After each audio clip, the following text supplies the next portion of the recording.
Es un verdadero placer para mí estar de visita en esta institución centenaria fundada por Carlos Pellegrini, aquel piloto de tormentas que asumió en medio de una crisis, hizo lo que tenía que hacer sin preocuparse por las consecuencias políticas y saneó las cuentas públicas de nuestro país para devolvernos a fines del siglo XIX al sendero de crecimiento al que nos habíamos acostumbrado. Yo siempre, desde el mismo momento en que me involucré en la carrera presidencial, siempre puse como guía a Carlos Pellegrini. De hecho, cuando nosotros hicimos el lanzamiento de La Libertad Avanza en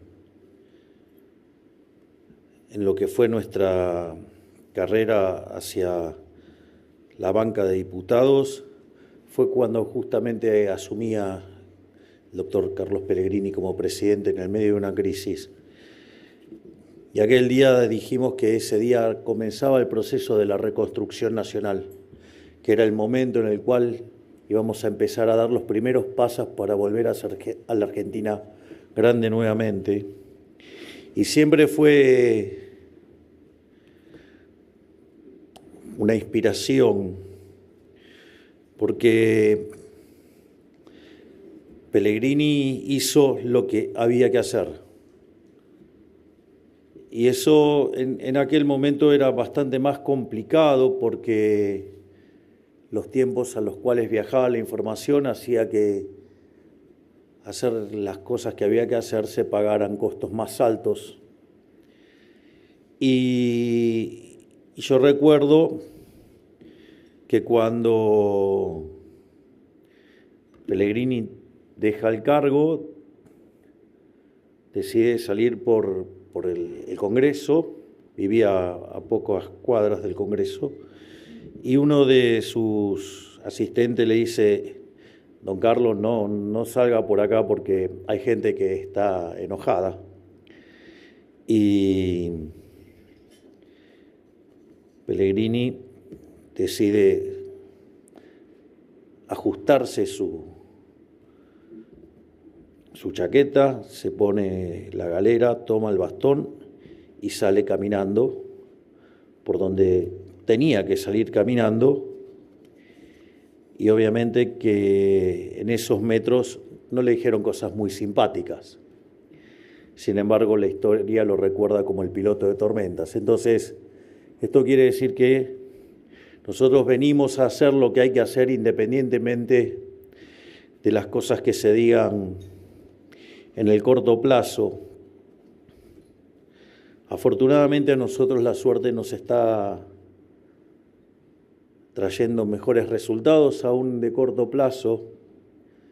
Nosotros hemos logrado hacer el ajuste fiscal más grande de la historia de la humanidad en tiempo y forma, ¿no? Porque si consideramos el ajuste entre el Tesoro Nacional, que es una reducción del gasto público del 30%, no hay registros de semejante ajuste en el periodo, salvo que son 24 casos en la historia del mundo, pero los otros 23 ocurren después de una guerra. Por lo tanto, no hay registro de algo así. Y además el ajuste del Banco Central, que eran 10 puntos del PBI, el déficit, en un año, básicamente en 6 meses hicimos ese ajuste de 15 puntos del PBI. Es más, el Tesoro, donde todos decían que era imposible hacerlo, lo hicimos en un mes. Entonces, ahí todos predijeron que no solo que no íbamos a lograr bajar la inflación, que de estar viajando a niveles interanuales del 300, hoy viaja a niveles del 20, sino que además nos pronosticaban una mega hiperrecesión. Y cuando miramos el estimador mensual de la actividad económica en términos desestacionalizados, cuando comparábamos diciembre del 24 con diciembre del 23, no solo que no habíamos caído, sino que además subió 6% el PBI El primer trimestre viajó a niveles del 5,8 y ahora el PBI viene viajando el segundo trimestre a niveles del 7,7. También dijeron que íbamos a hacer explotar la cantidad de pobres. Cuando asumimos, sinceramos los números y obviamente eso implicó saber que la pobreza estaba en torno al 57% y hoy es en torno del 31%.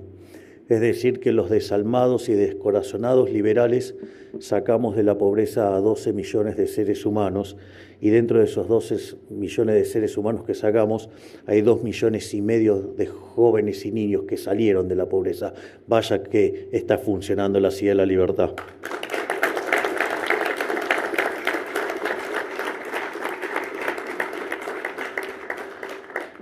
Pero bueno, parece que para el statu quo está todo mal. Pero nosotros vamos a seguir empecinados en seguir haciendo grande la Argentina nuevamente. En definitiva, es en honor al fundador de este club que me gustaría aprovechar para traer a colación la discusión que vivimos las últimas semanas respecto de si Argentina fue potencia o no entre finales del siglo XIX y comienzos del siglo XX. Para poner en contexto, en aquel entonces nuestro país se encontraba entre los primeros 5 países con el PBI per cápita más alto del mundo, fuente Angus Madison. Es cierto que después se fueron haciendo recalibraciones de esta estimación, entonces Argentina, digamos, si no está primero, está tercero, pero digamos, básicamente por ahí estamos. Alcanzamos un Producto Bruto Interno Total superior a la suma de Brasil, México, Paraguay y Perú juntos y llegamos a tener un PBI per cápita incluso más alto que el de Estados Unidos. Si bien éramos un país joven, nuestra población venía creciendo a paso sostenido. Entre 1870 y 1914 nuestra población prácticamente se cuadruplicó y nuestra nación fue refugio para millones de personas escapando del hambre y la guerra, quienes buscando mejores condiciones de vida concluyeron que Argentina tenía todo lo necesario para prosperar. Durante este proceso también desarrollamos gran parte de la infraestructura que aún utilizamos a día de hoy. De hecho, éramos el país de la región con más kilómetros de vías de tren. Durante ese mismo periodo logramos pasar de niveles del 80% de analfabetismo a erradicarlo y logramos mejorar en un 50% nuestra expectativa de vida.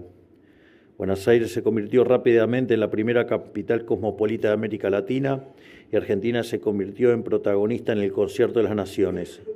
Éramos referente en el derecho internacional, mediábamos en conflictos internacionales y nuestros títulos públicos eran demandados en las principales bolsas de Europa y de Estados Unidos.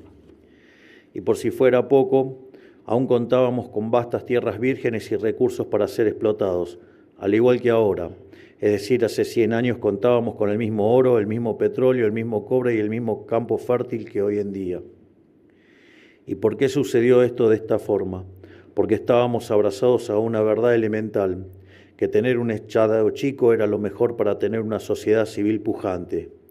Imagínense que se estimaba que por aquel entonces la participación del gasto público sobre el PBI era en torno del 10%.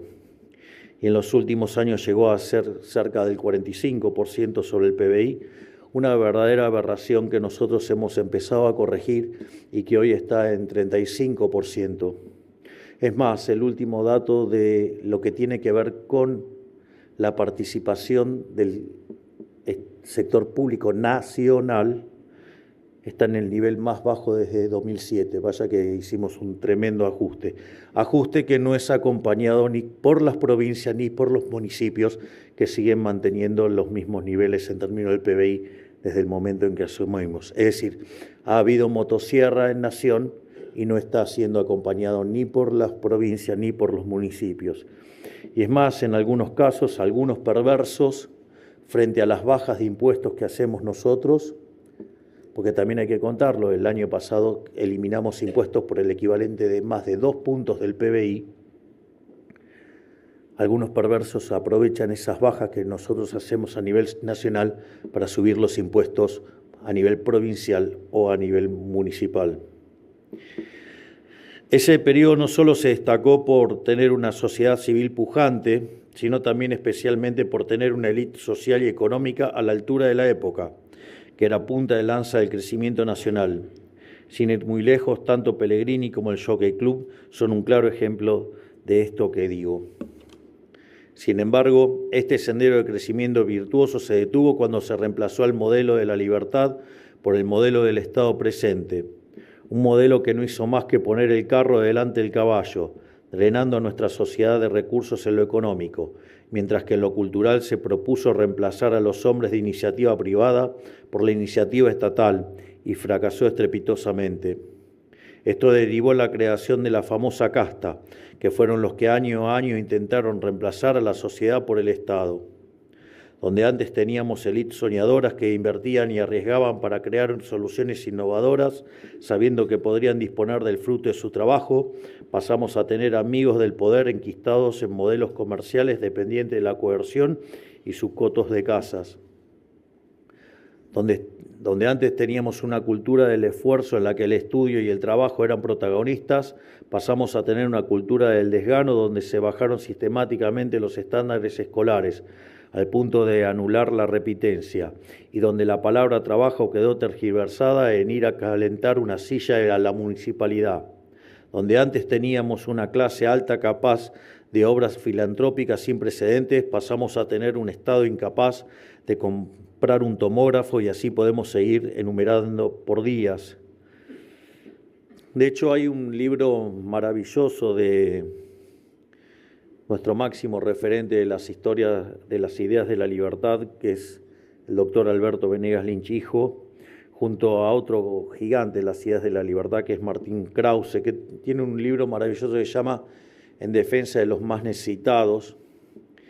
Y una de las cosas que muestra es cómo la sociedad se autoorganizaba para darle contención a los más vulnerables. Que claramente, cuando esa ayuda, digamos, fue reemplazada por el Estado, evidentemente derivó en clientelismo y digamos, como suele señalar el profesor Huerta de Soto, la ayuda a los pobres genera más pobres, es decir, cuando esto lo hace el Estado, justamente en lugar de contribuir a sacarlos de esa situación, los hunde en esa situación. Por eso, una de nuestras políticas enfocadas al crecimiento y desde el primer momento fue la política del capital humano. O sea, nosotros tenemos una estrategia macro que se construye sobre la idea del equilibrio fiscal, la cantidad de dinero fija y el tipo de cambio flexible, digamos, cosa que hicimos saliendo del cepo y básicamente eso se hizo previo a sanear el balance del Banco Central. Y por otro lado, una estrategia clara de crecimiento que tiene que ver con la reinserción en el mundo, con la libertad económica, con la desregulación y obviamente con el capital humano. Y en ese sentido lo que cambió fue la filosofía. Antes la política social procuraba, digamos, dar asistencia, dar subsidios. Eso no funciona, no es cuestión de regalarle el pescado a la gente, es cuestión de enseñarle a pescar y eso es lo que estamos haciendo desde Capital Humano y con esa lógica hemos sacado 12 millones de personas de la pobreza y estamos en niveles, digamos, que hacía tiempo que en Argentina no se veía, pero devolviéndole la dignidad a la gente, algo que claramente muchos gobiernos no han querido. Obviamente, como consecuencia de esa mentalidad derrotista, hoy es popular el discurso político en el negar que alguna vez fuimos importantes. Es que justamente es básicamente negar esa Argentina dorada, esa Argentina maravillosa, es una forma también de negar el fracaso estrepitoso del modelo estatista. De hecho, hay un economista que se llama Federico Domínguez, sacó un libro muy interesante donde separa a la Argentina, pero en ciclos largos, en lugar de estar mirando ciclos cortos, O sea, mira ciclos de torno de 80, 90, 100 años. Y básicamente hay un momento que lo llama la Argentina liberal, ¿sí? Que son 90 años entre 1853, es decir, el momento de la Constitución de Alberdi, y, digamos, 1943, y dice, en ese momento es el momento en donde Argentina claramente, digamos, hizo el despegue y Argentina se convirtió, dejó de ser un país de bárbaros y se convirtió en una potencia. Claramente esa historia es una historia que incomoda mucho a cerdos miserables que quieren negar la decadencia que empezó a partir de 1943 y que terminó colapsando, ¿sí?, en el año 2003.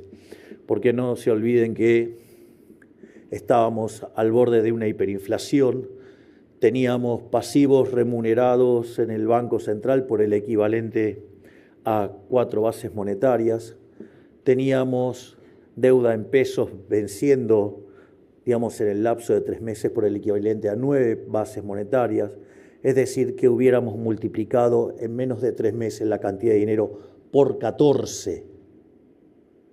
Y además teníamos un money overhang, o sea, un sobrante monetario que era del doble del que teníamos en la previa del Rodrigazo.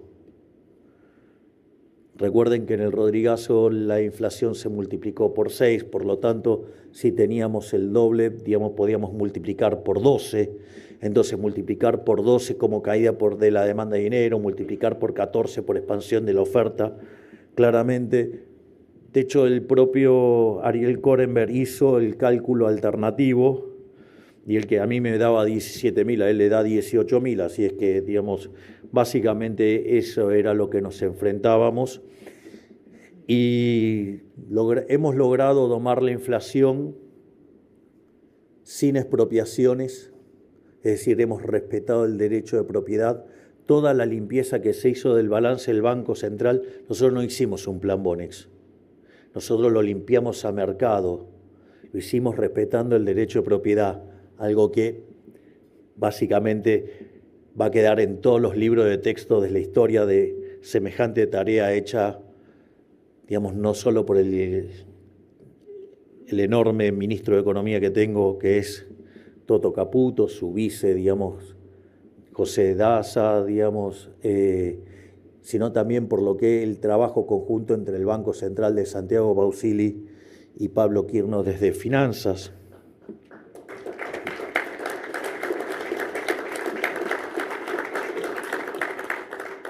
Además, lo hicimos sin controles de precios, lo hicimos sin fijar el tipo de cambio y lo hicimos de manera honesta, ¿no? Porque no es que hicimos el ajuste de tarifas antes y después a empezar a medir el programa de estabilización, sino que lo estamos haciendo durante.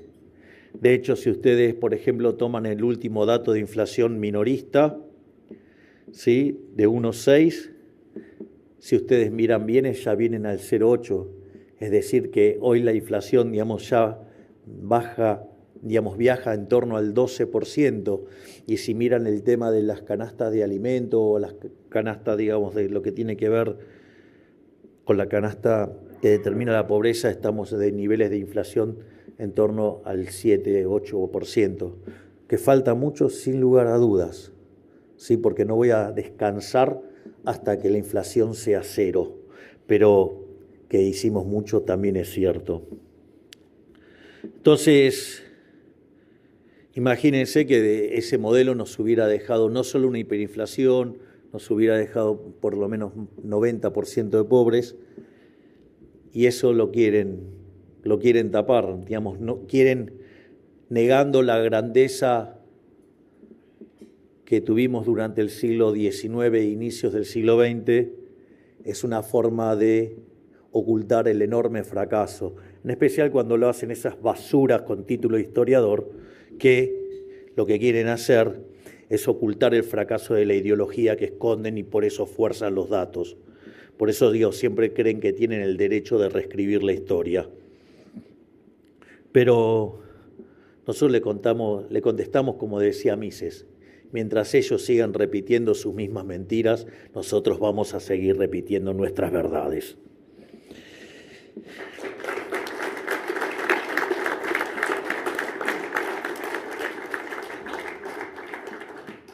Y además el problema no pasa simplemente porque sea una mentira canalla repetida constantemente para borrar nuestra memoria histórica, sino que el problema pasa porque es una pasión triste que pretende paralizar a la sociedad para convencerla de que no podemos lograr grandes cosas, como si nuestro país estuviera condenado a hacer poca cosa por el resto de los tiempos, porque no hacer nada, incluso cuando se crea que podemos hacer poco, es la peor de las desidias. Muchas veces, incluso la crítica a si efectivamente fuimos una potencia o no, viene dada por gente que al mismo tiempo se opone a la explotación de nuestros recursos bajo etiquetas como cipayo o vendepatria. La única conclusión posible de ello es que en realidad no les interesa realmente si fuimos potencia o no, sino que les interesa que nunca lo seamos. Por eso centran sus esfuerzos en discutir la etimología de la palabra potencia, en lugar de acompañarnos en la discusión de cómo volver a entrar a ser una de las 5 economías más pujantes del mundo. Esto parece una discusión superficial o de redes sociales, pero no lo es. Es una discusión acerca del alma argentina. Y hoy más que nunca es especialmente importante que defendamos este legado épico. ¿Por qué? Porque como país estamos transitando un momento bisagra en nuestra historia. Estamos retornando al modelo de la libertad, el modelo de la abundancia y la generación de riqueza, y estamos dejando de lado la mentalidad de escasez y redistribución que tanto daño le ha hecho a esta bella nación. Es por eso que es momento de reencontrarnos con el espíritu que caracteriza a Carlos Pellegrini, porque es momento de que la sociedad y especialmente las élites recuperen el coraje de soñar. Por eso no se me ocurre mejor lugar que este para mencionar estos temas, porque ustedes pueden ser la punta de lanza de este nuevo país. Ahora que es momento de volver a arriesgar, invertir y crear, como nuestros abuelos y bisabuelos, son ustedes los encargados de portar la antorcha de que les fue legada. Son ustedes quienes cuentan con el capital, el tiempo, los contactos y el conocimiento para comenzar a reconstruir la Argentina. Si no soñamos por nuestra cuenta con una Argentina próspera, los malos van a soñar por nosotros, pero no sueñan con el futuro próspero que nosotros imaginamos, solo sueñan pesadillas de miseria y sujeción, que es a lo que nos acostumbraron los últimos 100 años. En definitiva, que Dios bendiga a los argentinos, que las fuerzas del cielo nos acompañen y ¡viva la libertad, carajo! Muchas gracias.